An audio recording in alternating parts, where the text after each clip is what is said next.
Saya mau bertanya Ustaz, bagaimana menghadapi teman kos yang selalu mau mengajak dalam kemaksiatan? Pindah kos lain. Saya sudah mulai memperbaiki sholat saya, alhamdulillah, namun saya belum melakukan sholat. Hah?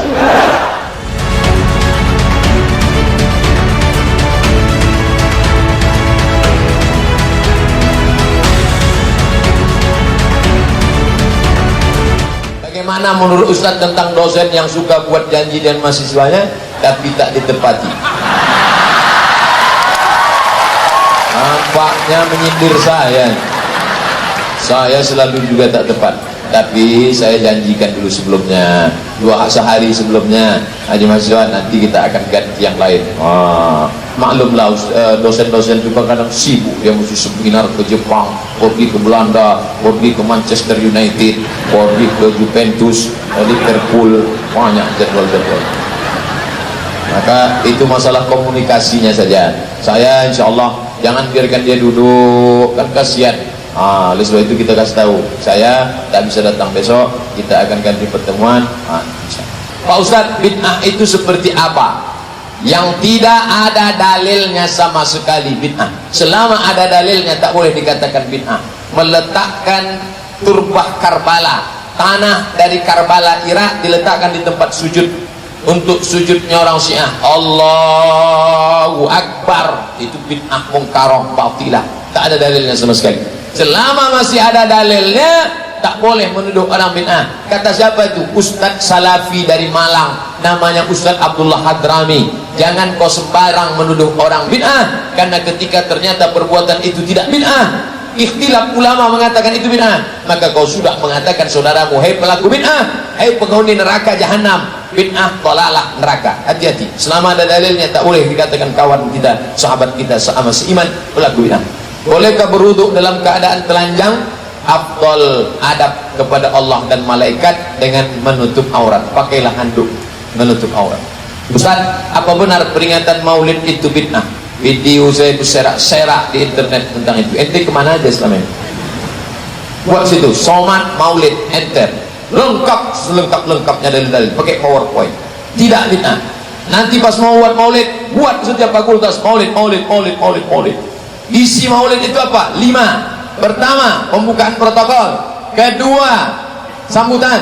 Ketiga, baca Quran. Keempat, cerita tentang Nabi. Kelima, doa. Makan Pak Ustaz? Tak ada makan, tak ada biaya. Sekarang kan acara dana, judul ujung-ujungnya dana. Lagu nasibnya ya dana, ya dana, ya dana, ya dana, la. Saya mau bertanya Ustaz, bagaimana menghadapi teman kos yang selalu mau mengajak dalam kemaksiatan? Pindah kos lain. Bagaimana tipsnya Ustaz agar teman kos dapat selalu mendekatkan diri kepada Allah? Buat komunitas. Saya pulang dari Jawa dikasih baju rompi. Baju rompi artinya rompi geng motor syariah. Ditulis depannya, born to ride to Jannah. Terlahir untuk mengendara menuju surga. Di belakangnya gambar orang pakai sarung naik motor besar. Nanti karena belum ada waktu nanti saya mau buat video pendek. Pakai helm hitam, pakai itu, disangka orang pembalap, rupanya pemuda berbadan gelap. Want to ride to Jannah. Ikut bersama kami. Allahu Akbar. Buat gerakan-gerakan hijrah. Hobi kau apa? Aku hobinya pakai sepeda ontel syariah.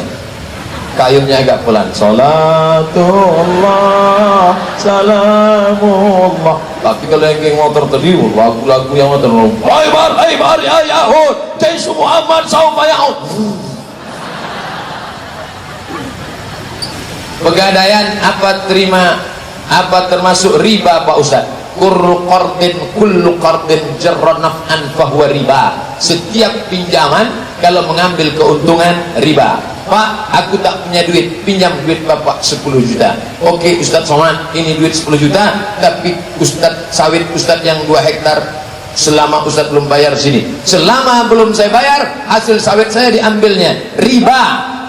Kullu qardin, setiap pinjaman jarra naf'an, mengambil keuntungan, fahuwa riba, maka dia riba. Arisan ibu-ibu yang menggadaikan arisan uang diundi. Siapa yang menerima? Ibu-ibu 10 orang, sejuta, 10 namanya digoncang. Yang kena penyakit jantung jangan ikut, asal menengok bu goncang, oh mati goncang. Tiba-tiba keluar nama ibu ini, itu sama artinya dengan minjam.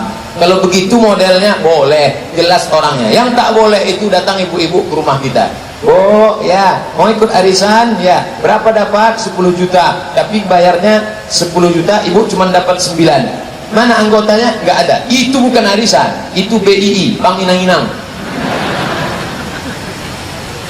Menurut Ustadz, dari 4 mazhab mana yang paling banyak pengikutnya? Paling banyak pengikutnya mazhab Hanafi. Kenapa Hanafi paling banyak? Karena 1924 tumbang Turki Utsmani. Turki Utsmani mazhabnya Hanafi. India, Pakistan, Bangladesh, Mesir, Irak, Turki itu Hanafi semua. Nomor 2 Syafi'i, nomor 3 Maliki, nomor 4 Hambali. Hanafi paling banyak. Nomor 2 Syafi'i, nomor 3 Maliki, nomor 4 Hambali. Bagaimana bentuk iman itu Pak Ustaz?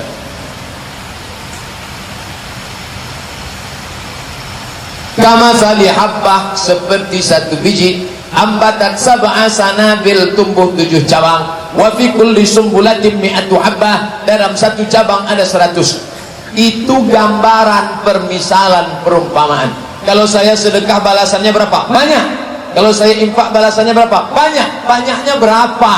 Maka Nabi menggambarkan seperti satu biji tumbuh 7 cabang, satu cabang 100. Begitu juga dengan iman. Diumpamakan Nabi, iman itu kata dia kasajaratin thayyibatin, pokok yang kokoh, akarnya menggunjam ke tanah, pucuknya naik ke atas. Itulah iman.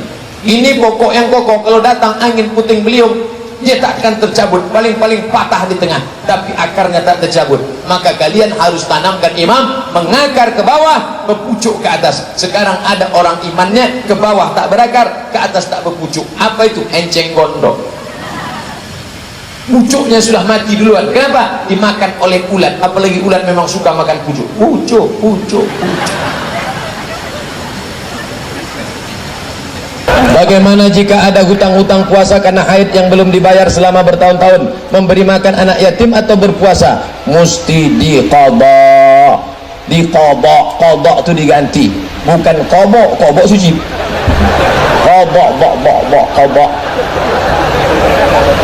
Ibu-ibu yang punya utang puasa 90 hari. Loh, kok 90 hari? Pas mengandung anak 30 hari.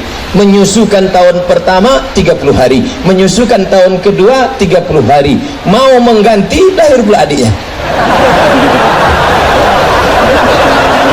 Kalau suami tadi soleh, maka diingatkannya, Adinda, kau sudah qadha, gantilah puasamu Adinda. Tapi kalau dapat laki Fir'aun, apa wanita makan-makan? Aku puasa bang. Apa puasa-puasa? Mengganti puasa anak kita. Apa puasa-puasa? Ibu harus menjawab, aku puasa nih gara-gara abang.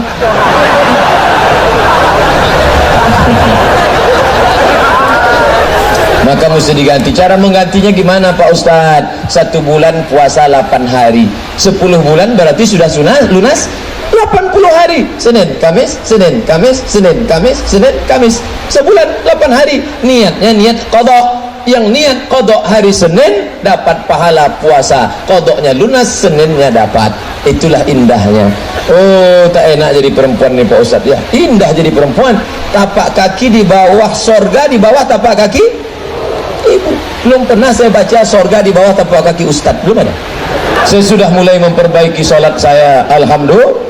Namun saya belum melakukan sholat. Namun saya belum melakukan sholat taubat. Sholat taubat itu sunat, saudaraku.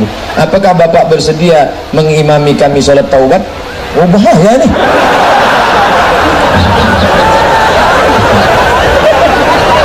Sholat taubat itu tak usah berjamaah, kau sholat sendiri saja. Nanti balik dari sini, kalau tak ikut pengajian di masjid, nanti malam di Masjid Agung, ya, Masjid Agung ba'da isya. Masjid Raya, Masjid Agung, Masjid Agung, datang ba'da isya. Tapi kalau bisa salat isyaknya di sana. Kalau mau booking waktu tempat cepat, dah maghrib sudah di sana. Tapi makan dulu. Kalau tidak nanti pas Ustaz ceramah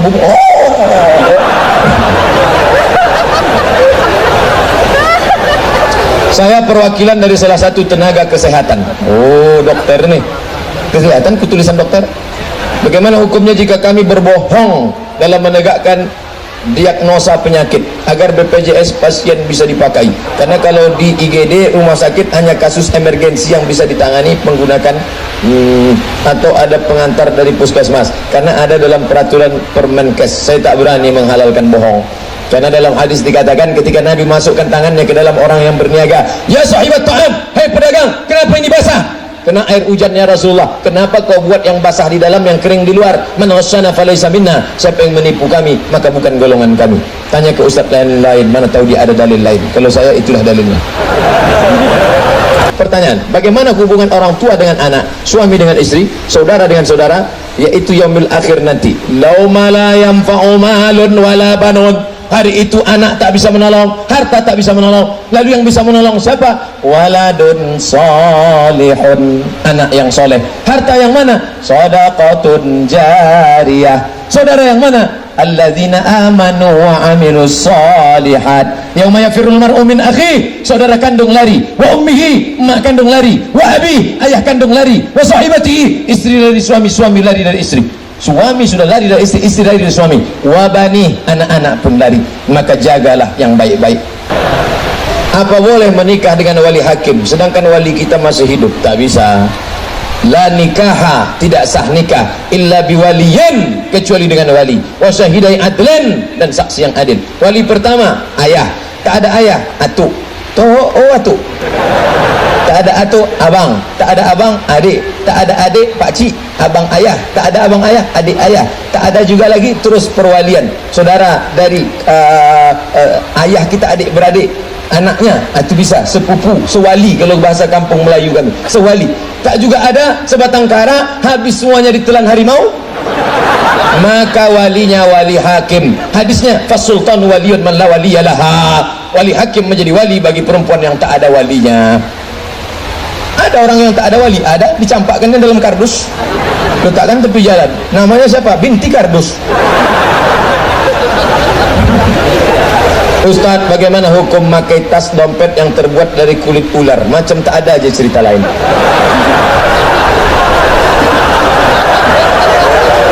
Kulit ular, kulit buaya, kulit biawak, kulit babi, kulit anjing.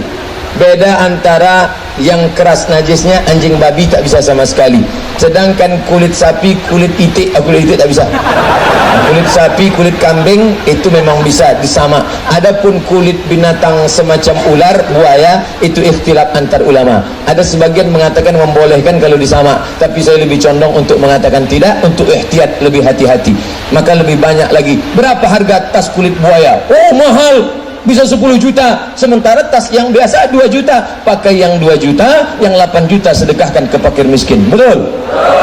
Ini kok gaya-gaya aja. Cantik kulitnya. Iya, buaya nih. Siapa yang nangkap saya?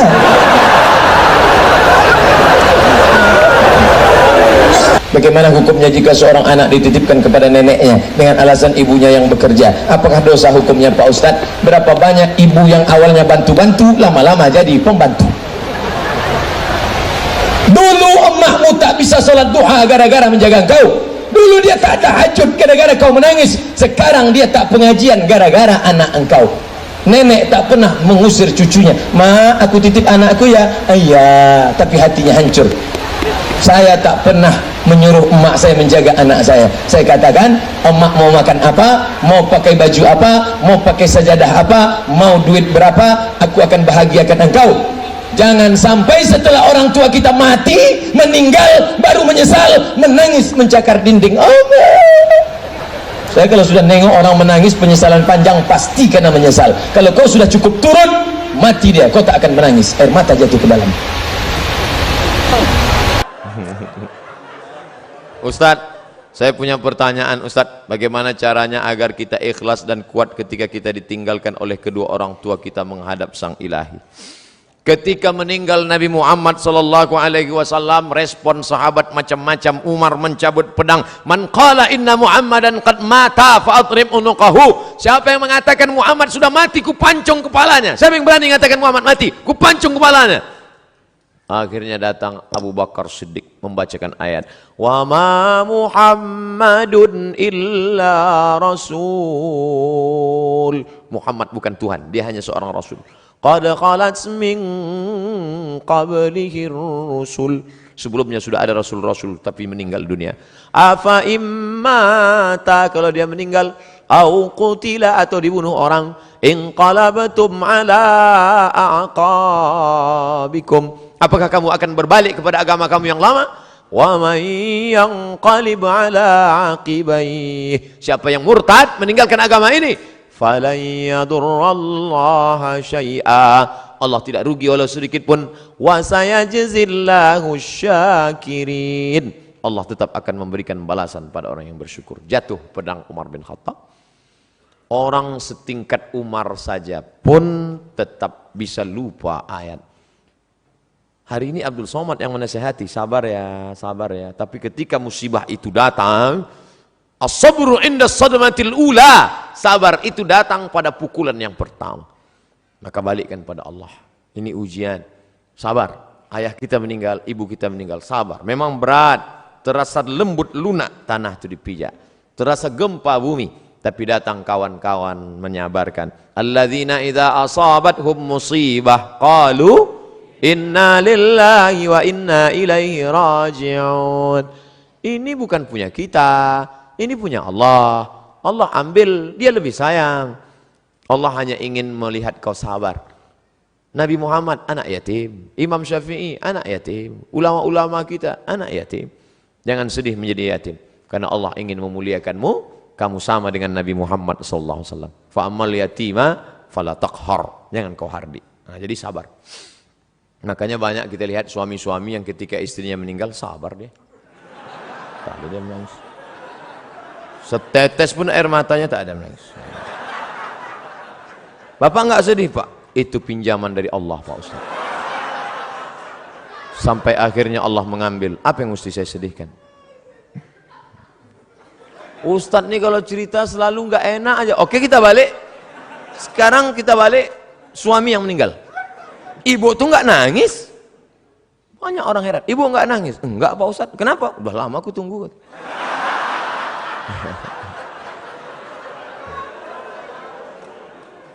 Balikkan pada Allah SWT.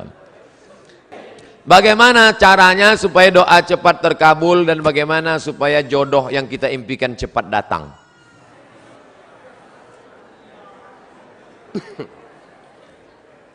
Tidak ada doa yang tidak dikabulkan Allah. Semua doa dikabulkan Allah. Orang yang merasa doanya tidak dikabulkan Allah, dia sudah suudzon pada Allah. Pertama, ada yang doa itu cash and carry, langsung. Dua, ada doa itu ditunda Allah karena ini belum layak. Sama seperti anak minta pisau, minta pisau, minta pisau, belum layak. Nanti kalau ku kasih kau luka. Ini orang belum layak dikasih mobil. Nanti kalau dikasih mobil malah nggak sholat. Dulu waktu masih pakai motor sholat, habis dikasih mobil, sholatnya Idul Fitri sama Idul Adha. Ilmunya belum sampai. Yang ketiga, ada orang-orang yang rezekinya ditahan Allah, nanti akan diberikan di surga. Mala a'yunun ra'at, belum pernah dilihat mata, wala udhunun sami'at, belum pernah didengar telinga, wala takhatara ala qalbi bashar, belum pernah terlintas di hati manusia. Jadi doa kita itu tetap saja doa. Ini sekarang banyak anak-anak muda nggak mau sholat, nggak mau berdoa. Assalamualaikum warahmatullahi wabarakatuh. Assalamualaikum warahmatullahi wabarakatuh. Oh, ditanya, sampean orang dungo, kamu kok nggak berdoa? Oh, yang lama aja belum dikabulkan. Ngapain nambah yang baru loh? Doa. Orang yang nggak mau berdoa itu sombong, maka doa. Ustadz, boleh nggak kalau saya doa saya sebutkan orangnya? Ya boleh. Ya Allah, itu ada ketua BEM, orangnya ganteng banget ya Allah. Rasanya kalau punya suami seperti dia, so sweet. Boleh, apa nggak boleh? Tolonglah kirimkan angin cinta ke hatinya. Tapi kalau dia tidak menerima, kirimkan angin puting beliung sekalian. Mati. Jangan. Gak boleh doa yang gak baik. Andai dia tidak bersudi berterima, maka berilah yang lebih baik daripada dia, insyaAllah. Maka kita minta pada Allah bukan yang kita mau, tapi yang dikehendaki Allah Subhanahu wa ta'ala.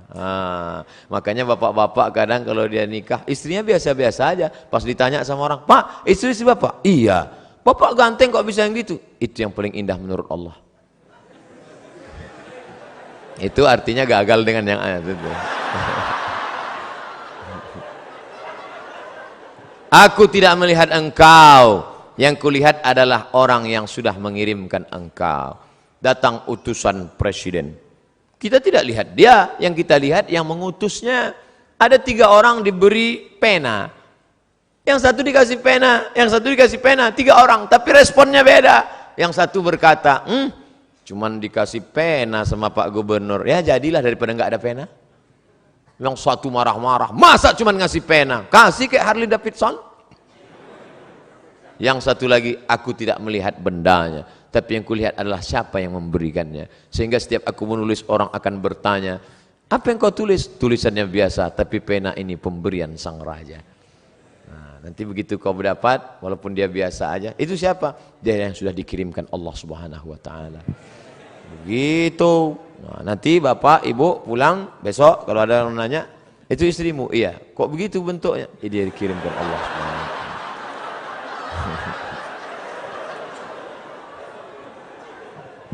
Jangan pernah kau berhenti bosan berdoa kepada Allah Subhanahu wa ta'ala. Tapi tetap ada usaha. Itu ada kiai, santrinya banyak. Ya pendekatan lah kiai. Ustaz, saya sudah ditolak calon mertua saya, gimana caranya? Jangan kamu sendiri ngadap ke sana. Kamu sendiri ngadap selengean celana sobek. Pakai kap 70. Ya nggak mau dia. Coba bawa. Tanya, calon mertuamu itu kerjanya di mana? Di Universitas Airlangga. Bagian apa dia? Di kantor. Bawa Pak Rektor.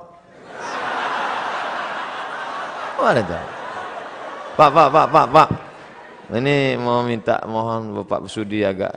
Oke, begitu sampai di sana, langsung dia. Nggih, Pak. Nggih.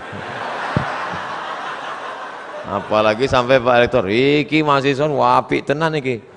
Masya Allah, langsung insya Allah. Jangan bawa saya. Kalau saya bawa, nanti yang diterima saya. Bercanda. Bagaimana pandangan dan pendapat Ustadz tentang jaringan Islam liberal yang sudah mulai marak di Indonesia dan saat ini mulai masuk ke kerohanian SKI sekolah-sekolah. Jadi ada di Jawa Timur Pondok Pesantren Ponorogo, Gontor, Darussalam punya anak namanya Dr. Fahmi Zarkashi. Itu ketua daripada MIUMI, Majelis Intelektual Muda Ulama Muda Indonesia. Mereka ini punya namanya INSIS, bukan ISIS, INSIS, INSIST. Ini yang konsen dalam masalah mengcounter liberal. Jadi adik-adik nanti buat kajian, undang mereka. Cuman mereka tidak model ceramah begini, pakai makalah serius, pakai infokus. Nanti undang. Ada namanya Dr. Adian Husaini. Kemudian ada pula Dr. Fahmi Zarkashi dari London, Inggris. S2-nya dari IIU, International Islamic University di Islamabad, Pakistan. Ada lagi dapat doktor 2, satu dari Bonn, Jerman, yang satu lagi dari Istak. Murid langsung dari Profesor Dr. Naqib Al-Attas yang ada di Malaysia. Ini mereka konsen mengcounter itu. Nanti adik-adik, is a world Islamic view. Bagaimana memandang dengan pandangan Islam. Bagaimana program brainwash, cuci otak. Bagaimana, itu semua. Dari pagi sampai makan siang zuhur, sampai sore sehari. Membahas tentang masalah itu. Dengan pakar-pakarnya. Insya Allah ke depan buat program. Buat program, apakah sebulan sekali, atau 2 bulan sekali, atau 3 bulan sekali, apakah triwulan, apakah caturwulan, bulan ini Ustadz ini, bulan depan Ustadz ini. Tapi kalau untuk insist tadi, harus satu paket. Ini insya Allah memberikan pandangan yang baru buat kita semua insya Allah. Amin. Amalan apa saja yang bisa menghapus amalan kita? Amalan apa yang bisa menghapus amalan kita? Nan pertama hasad. Iyakum wal hasada, janganlah kalian hasad. Fa innal hasada, karena sesungguhnya hasad dengki busuk hati, yakulul hasanat, memakan amal soleh, puasa, solat, zakat, haji, umroh, baca Quran, habis dimakan dek hasad. Kama ta'kulun narul hatab, sebagaimana api memakan kayu bakar. Mudah-mudahan ibu bapak kita semua termasuk Abdul Somad bersih hati dari hasad. Apa itu hasad? Tak senang menengok orang lain dapat nikmat. Mancalia gelang ameh kawan kumat darah tinggi. SMS kecil ibu. Apalagi yang bisa merusak amal? Dua, la in asyrakta la yahbatanna amaluka. Kalau kau syirik, persekutukan Allah, kau duakan Allah dengan dukun, cinta ditolak, dukun bertindak. Suami tak patuh, ambil rambutnya, ambil kukunya, dibakar, minta ke dukun, masukkan ke kopi. Suami minum, mati.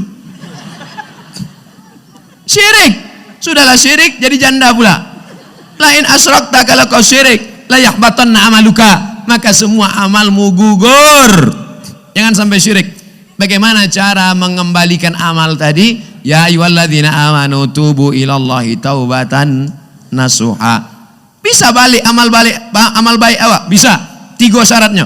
Illa man taba, taubat, wa amana, beriman, wa amila amalan salihah, beramal soleh. Taubat, iman, amal soleh, ulaika yubaddilullahu sayyiatihim, semua dosa salah mereka dulu diganti Allah hasanat, diganti Allah menjadi kebaikan-kebaikan. Mudah-mudahan kita termasuk orang yang pernah salah tapi kemudian bertobat dan kesalahan kita diganti Allah dengan kebaikan. Apa hukum bercadar Pak Ustadz? Bercadar ajaran Islam. Istri-istri Nabi bercadar, sahabat-sahabat Nabi bercadar. Zaman Nabi perempuan yang nampak matanya, zaman sekarang matanya tertutup dan lain nampak. Maka kalau ada perempuan bercadar jangan ejek. Tapi ulama tak sepakat tentang cadar. Sebagian mengatakan cadar wajib, tapi sebagian mengatakan cadar tidak wajib. Maka antara yang bercadar dengan yang tak bercadar jangan saling mengejek. Ibu yang tidak bercadar jangan ejek yang bercadar. Bantu ninja mucalia. Kenapa ketika melihat perempuan bercadar kita marah, tapi melihat perempuan tak pakai rok kita diam? Kenapa melihat perempuan bercadar kita risih? Kenapa melihat perempuan pakai rok pendek kita diam? Berarti otak kita sungsang. Maka yang bercadar bagus, apalagi anak-anak gadis cantik, putih. Saking putihnya kalau nyo minum kopi nampak hitam juga. Itu bagus pakai cadar. Kalau nyo enggak pakai cadar habis bertabrakan supir-supir angkot di jalan. Nah, yang bercadar teruskan, yang pakai jilbab teruskan. Yang bercadar dengan yang tak bercadar jangan kelahi. Karena kalau yang bercadar dengan tak bercadar berkelahi, yang ketawa yang tak pakai baju. Mohon maaf, cakap saya tak sopan. Nenek mama, alim ulama, jadi pandai. Apa hukum bercadar anak SD umur 9 tahun? Allah bisa karena membiasakan diri. 9 tahun sebagian sudah haid, menstruasi. Perempuan yang sampai menstruasi maka dia menutup aurat. Tapi anak umur 5 tahun dibiasakan bercadar, jilbab. Anak ketek awak pakai jilbab, belum sampai 9 tahun. Dari kecil terlonjak-lonjak, sudah besar terbawa-bawa, sudah tua terubah, tidak. Nah, maka dibiasakan dari kecil. Kalau sudah tua, bambu bisa dibentuk ketika masih rebung. Rebung masih bisa dibentuk. Tapi kalau sudah menjadi bambu kuning, 2 kemungkinan. Kalau indak inyo patah, kepala awak na pacah. Oleh sebab itu, mudah-mudahan anak kita menjadi anak-anak yang solihah. Pak Ustadz, bagaimana cara husnuzon terhadap takdir Allah? Terkadang yang namanya manusia nih, asa an takrahu syai'a, boleh jadi kau benci pada sesuatu, wa yaj'alallahu fihi khairan katsira. Kau benci, di balik benci itu ada kebaikan yang luar biasa.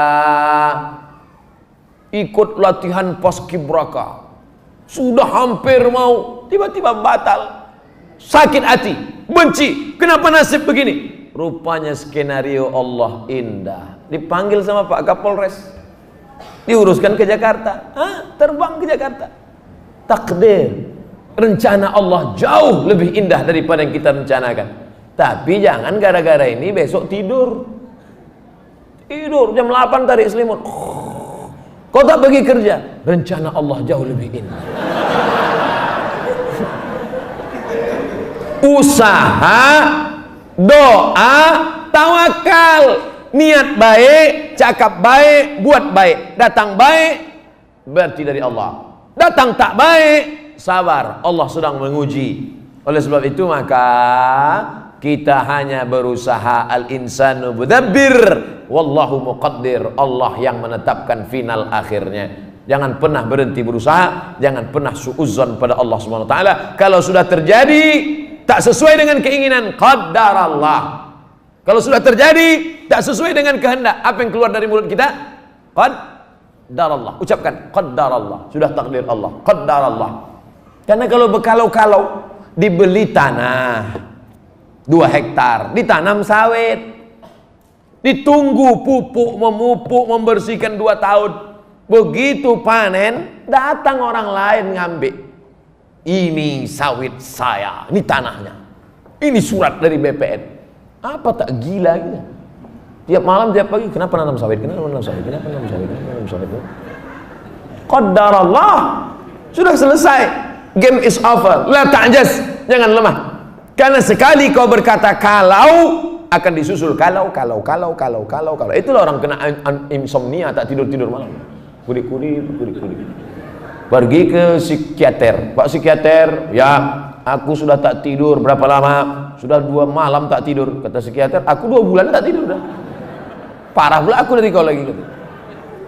Siapa yang tak punya masalah hidup ini? Oleh sebab itu kita berbaik sangka kepada Allah Subhanahu wa taala selama sudah dilaksanakan 3: ikhtiar, usaha, doa, tawakal. Fa idza azamta, kalau kau sudah azam, fatawakkal 'ala Allah. Innallaha yuhibbul mutawakkilin. Allah suka pada orang yang bertawakal.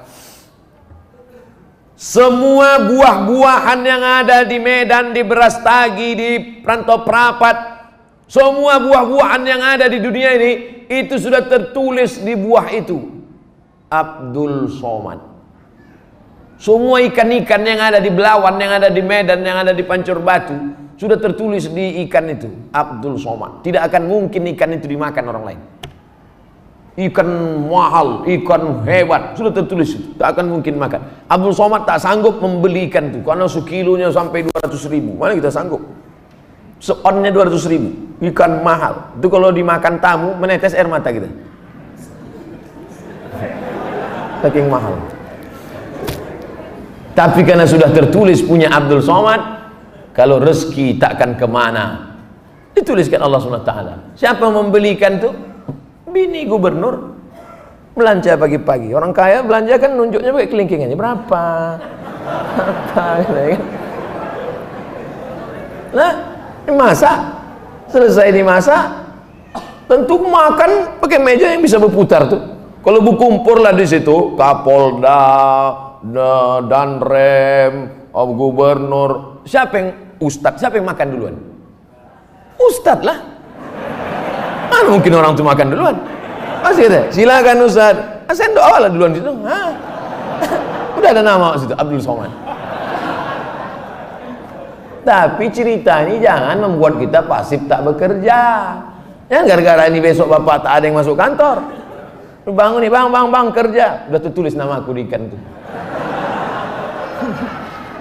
Ibu jangan marah. Kalau ada laki besok begitu, ibu diam aja. Pas jam 9 dia bangun, dibukanya, mana sarapan kita? Udah tertulis nama bang situ bang.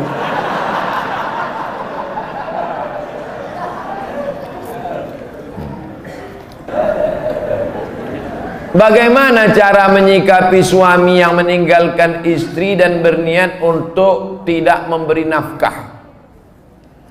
Hai laki-laki, kalian punya kewajiban 5. Kasih binimu makan, pakaian, tempat tinggal, pendidikan, perhatian. Makan, sudah. Pakaian, sudah banyak sekarang laki-laki tak ngasih bini pakaian. Itu yang di mall-mall tuh. Ada yang kuyak, ada yang tak berjahit, ada yang resleting belum berpasang. Ustaz nengok, tertengok tak sengaja. Saya tak ada niat nengok, tapi pas nengok-nengok lip tu nampak sikit. Pertama kasih dia makan, yang kedua kasih dia pakaian, ketiga kasih dia tempat tinggal yang layak sesuai dengan kemampuan. Yang keempat kasih dia pendidikan. Kalian yang mendidik dia. Kalau tak sanggup mendidik dia, suruh dia dengar pengajian. Perhatian, sanjungan. Perempuan suka disanjung-sanjung. Gimana abang tengok baju yang ku beli kemarin bang? Belum pernah abang menengok baju macam itu. Padahal berserak-serak simpang limun. Nah, kalau tidak kau berikan ini, maka perempuan ini punya wali. Jangan bodoh-bodohnya anak-anak gadis kita. Anak gadis ibu punya wali 6. Ayah, atuk, abang, adik, pakcik, abang ayah, adik ayah. Maka laki-laki yang tak menunaikan 5 kewajibannya tadi, wali tadi memanggil. Bukan 6-6-nya, salah satu. Jangan 6-6-nya, pucat mati dia. Salah satu aja. Ayah, abang, adik, pakcik. Aku sebagai wali, sini kau sini. Kalau kebetulan bapak tentara, polisi, cabut pistol letakkan situ. Kalau pak, macam-macam, aku tembak kepala kau. Kenapa tak kau kasih dia makan? Kenapa tak kau kasih dia nafkah? Apa ini? Perempuan yang dibodoh-bodohi. Ini tak dikasih nafkah, diam. Tak dikasih belanja, diam. Muka biru ditumbuk merah, diam. Kenapa kau tak melawan? Sorga di bawah tapak kaki laki. Bodoh. Kalian perempuan punya wali. Perempuan punya wali. Bukan perempuan itu yang ngomong. Ini banyak sekarang perempuan ngomong langsung sama suami. Bukan begitu. Ada walinya yang mempertanyakannya. Nah, jadi kalau mengerti betul kata Nabi, hai para wali, para ayah, para abang, para kakek, para datuk, para pakcik, para paman, idza ja'akum man tardawna dinahu, kalau datang orang meminang anak gadismu, meminang adikmu, meminang cucumu, pandanglah dua. Din, agamanya baik. Wa khuluquhu, akhlaknya baik. Baik agamanya, baik akhlaknya, nikahkan dia. Jangan kau tengok mobilnya. Ini kalau datang naik Grab aja. Oh, datang naik Mercedes Benz. Inilah dia. Rupanya rental. Ustadz, apa pahala sholat 2 hari raya? Sholat Idul Fitri, Idul Adha tak perlu dibalas. Sholat Idul Fitri, Idul Adha tidak perlu disebutkan dalil-dalilnya, tak perlu dimotivasi. Karena yang tak sembahyang pun sembahyang. Yang perlu dikasih motivasi itu sholat subuh. Lau ya'lamuna ma fil atamati was subhi, seandainya mereka tahu pahala sholat isya berjamaah dan subuh berjamaah, la atauhuma habwan, mereka akan datang walaupun merangkak. Saking beratnya sholat isya sama sholat subuh. Rakaat al-fajri khairun minad dunya wa ma fiha, 2 rakaat sholat subuh, qobliyah subuh, sholat sunat sebelum subuh lebih baik daripada dunia dan seisinya. Kalau sholat qobliyahnya lebih baik dari dunia dan seisinya, apalagi sholat subuhnya. Adapun sholat Idul Fitri, Idul Adha, maka Nabi memerintahkan perempuan, maaf, cakap yang sedang haid, perempuan yang haid tetap datang keluar rumah, bukan untuk sholat, tapi mendengarkan khutbah. Sholatnya biasa aja, mendengarkan khutbahnya. Dengarkan khutbah. Ini banyak orang sholat id, begitu khotib naik ke atas mimbar, Allahu Akbar, Allahu Akbar, Allahu Akbar. Dia mulailah megang telekung kawan. Kau beli di mana? Di Sukaramai apa di Olimpia? Ustaz, kalau sudah wudhu terus makan, wudhunya batal apa tidak? Mana pula makan batalkan wudhu? Kecuali makan sambil kentut. Makan tidak membatalkan wudhu. Beli buku judulnya Fikih Islam Sulaiman Rasyid. Saya ulang sekali lagi, Fikih Islam Sulaiman Rasyid, bahasa Indonesia. Syekh Sulaiman Rasyid, orang Lampung, tamat dari Al-Azhar Mesir 1935. 10 tahun sebelum Indonesia merdeka dia sudah tamat Al-Azhar Mesir. Jabatan terakhirnya rektor di Lampung, IAIN Lampung. Fikih Islam simple sederhana, supaya tahu mana rukun, mana syarat, mana wajib, mana makruh, mana membatalkan. Setiap rumah mesti punya buku ini. Ini fikih yang simple, murah, harganya 40.000. Kalau naik saya tak tanggung jawab. Apa boleh seorang anak naik haji tapi orang tuanya belum pernah pergi haji? Pulang dari sini, kau ambil kain selendang, kau gendong ibumu dari Jakarta jalan kaki ke kota Makkah. Sampai di Makkah kau tawaf 7 putaran, naik ke Bukit Safa, pergi ke Marwah 7 putaran, tahallul. Maka belum dapat menebus sekali teriakannya saat melahirkanmu. Oleh sebab itu yang punya uang, senangkanlah hati orang tua. Buatlah ibumu seperti raja, maka rezekimu akan seperti raja-raja. Bukan hadis Nabi, saya ketemu di grup WhatsApp. Senangkan orang tua, karena setelah Allah langsung orang tua. Wa qadha rabbuka alla ta'budu illa iyyah. Allah mewajibkan engkau hanya beribadah kepada Allah. Habis Allah, wabil walidaini ihsana, berbakti kepada orang tua. Kalau masih hidup dia senangkan. Tapi saat tidak beruntung, saat sangat sayang pada ibunya, tapi ibunya sudah meninggal dunia, saat datang menjumpai Nabi sallallahu alaihi wasallam, ya Rasulullah, ummi matat, makku, ibuku, ummi sudah meninggal dunia. Afa atasaddaqu anha, kalau saya bersedekah pahalanya sampai tidak ke almarhumah? Kata Nabi, tasaddaq, sedekahlah wahai Sa'ad. Ayu sadaqatu afdal, apa sedekah yang paling afdal? Kata Nabi, saqiyul ma, memberi air minum. Idzan ahfiruha. Saat itu juga, saat ngobrol dengan Nabi itu, langsung saat pergi menggali sumur, wakafkan untuk almarhumah ibunya. Sudah meninggal dunia. Maka yang masih hidup, esok hari libur, bawakan makanan kesukaannya, belikan pakaian yang paling indah, tunjukkan kertas, mama sudah kami daftarkan ONH. Alhamdulillah, tapi baru bayar DP 5%. Doakan supaya rezeki kami halal berkah. Saya sudah banyak berjalan, jauh berjalan, banyak dilihat, lama hidup banyak dirasa. Di balik kesuksesan orang-orang besar itu saya lihat, saya perhatikan, rupanya di ruang kamarnya ada gambar ibunya. Rupanya saat dia kata sambutan bercerita tentang ibunya, rata-rata kebesaran orang-orang hebat itu berawal dari doa ibu. Ayah juga luar biasa. Ummuka, ibumu. Ummuka, ibumu. Ummuka, ibumu. Saat Nabi ditanya, ayyun nas, man ahaqqun nas bi husni suhbati, siapa orang yang paling layak mendapatkan baktiku? Ummuka. Setelah itu abuka, bapakmu. Oleh sebab itu maka kalau masih hidup dia senangkan. Bisa memberangkatkan dia haji, Allah akan ganti berpuluh-puluh kali kau akan bisa ke tanah suci Makkah Al-Mukarramah insyaallah. Apa yang dimaksud punuk unta? Sebuah hadis yang diutarakan untuk wanita. Punuk unta salah satu sampel contoh, tapi banyak hadis lain substansi maknanya adalah, saya sebutkan satu ayat Quran bahkan, la yadribna bi arjulihidna, janganlah memukul kaki ke lantai, dipakai gelang kaki bergemerincing, yadribna bi arjulihidna, dipukulkan kaki ke lantai waktu jalan, kerincing kerincing kerincing kerincing kerincing.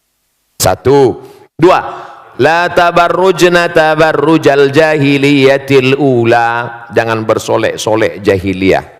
Tiga, jangan memakai seperti punuk unta naik ke atas. Dari tiga sampel contoh ini makna substansinya adalah norak, berlebihan, lebih dari normal, abnormal, supaya diperhatikan orang. Adapun sekedar mengikat rambut, kebetulan rambut dia panjang, maka diikatnya pakai karet gula, diikatnya. Lalu kemudian ketika dia pakai jilbab agak menonjol sedikit, ya nggak apa-apa. tapi sengaja dipakai tinggi ke atas supaya ketika dia lewat semua wow. Jadi jangan ditangkap sampelnya, tapi yang diambil adalah substansinya. Karena sekarang banyak orang perempuan tidak seperti punuk onta, tapi noraknya lebih daripada punuk onta. Pahami ini dengan baik. Tentang masalah gemerincing di lantai tidak ada lagi. Tentang soleh jahiliyah tidak lagi. Tentang punuk onta tidak. Dia selamat dari 3 kasus contoh, tapi substansi noraknya masih bertahan.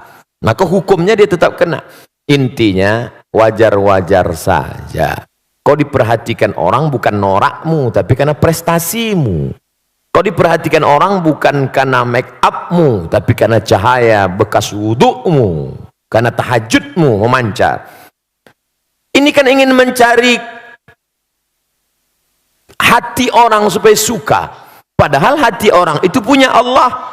Kalau Allah sudah menanamkan cinta ke dalam hatimu, maka hati-hati hamba itu pun ikut cinta kepada engkau. Oleh sebab itu maka raihlah cinta Allah dengan tahajud, raihlah cinta Allah dengan baca Quran dan zikir, bukan dengan yang semu, bukan dengan yang hilang. Karena kita akan capek melelahkan diri sendiri hanya dengan kepalsuan-kepalsuan. Kenapa dia bercahaya wajahnya? Bekas wudhu. Masya Allah. Emang saya tayamum. Artinya kita tetap beramal, berdoa, biarlah orang suka, karena Allah menanamkan suka itu bukan karena dibuat-buat. Karena sesuatu yang dibuat-buat kita akan lelah, capek sendiri. Normal saja, apa adanya. Saya baru mu'allab 3 bulan, alhamdulillah. Antum saudara saya dalam la ilaha illallah. Saudara kandung pun, orang tua kandung pun belum tentu bisa menolong, tapi saudara saya bisa menolong. Sekarang nggak tinggal dengan orang tua karena pastinya nggak setuju. Di rumah sholat nggak bisa, ngaji nggak bisa, tinggal di luar ngekos. Apakah ini bisa dibilang durhaka, Pak Ustadz? Supaya bisa ngaji, sholat dan lain-lain, saya harus tinggal di luar. Pertanyaan ini sepertinya sedang mengajarkan Abdul Somad dan kita semua betapa kita selama ini tak mensyukuri nikmat bisa ngaji, bisa sholat, tapi nggak ngaji dan nggak sholat. Harus ngekos hanya untuk ngaji dan sholat. Kadang banyak yang kita sangka tak nikmat, padahal kita sudah dapat nikmat besar. Baik, saya jawab.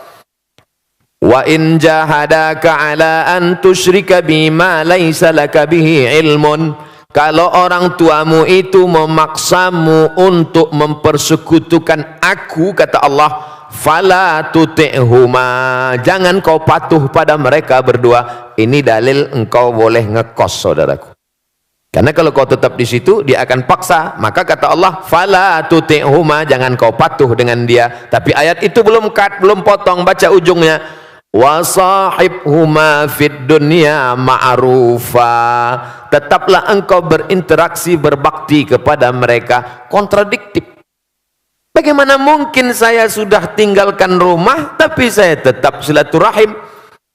Engkau tinggalkan karena niatmu supaya bisa sholat, supaya bisa ngaji, maka ngekos, tapi silaturahim jangan putus. Mama, papa, apa kabar? Sudah makan pagi? Sehat? Mau dia balas caci maki, sumpah serapah, anggap itu bagian cara Allah menghapuskan dosa, cara Allah mengangkat derajat, cara Allah melatih hati. Jangan pernah berhenti, tiap pagi, tiap hari doakan dia.